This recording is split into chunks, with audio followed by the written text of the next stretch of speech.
Aujourd'hui, c'est vrai que sur le territoire de cette aglopole Méditerranée, il y a un vrai enjeu de maîtriser les eaux pluviales.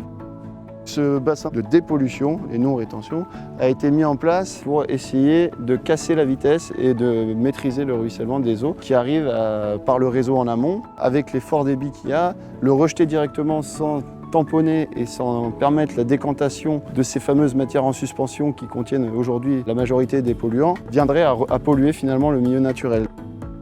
Aujourd'hui, on ne voit pas les réseaux, donc on n'a aucun scrupule à jeter quelque chose au réseau. Le filet, aujourd'hui, demain, la personne qui va se balader ici va pouvoir voir en gros ce filet avec tous les déchets plastiques qui ont été générés. Par exemple, à Villeroy, quand on s'attarde un peu sur l'aménagement, on peut se rendre compte qu'il y a très peu de tuyaux. Que les principaux tuyaux, ce sont des connexions entre des noues paysagères, des bassins paysagers ou un canal qui, lui, récupère les principaux exutoires.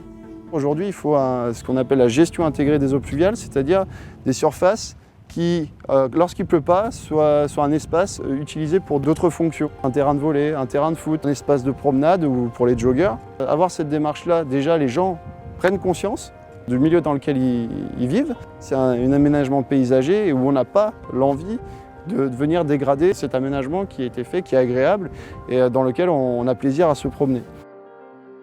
L'idée aujourd'hui, c'est qu'un aménagement doit garder en tête de respecter le cycle naturel de l'eau.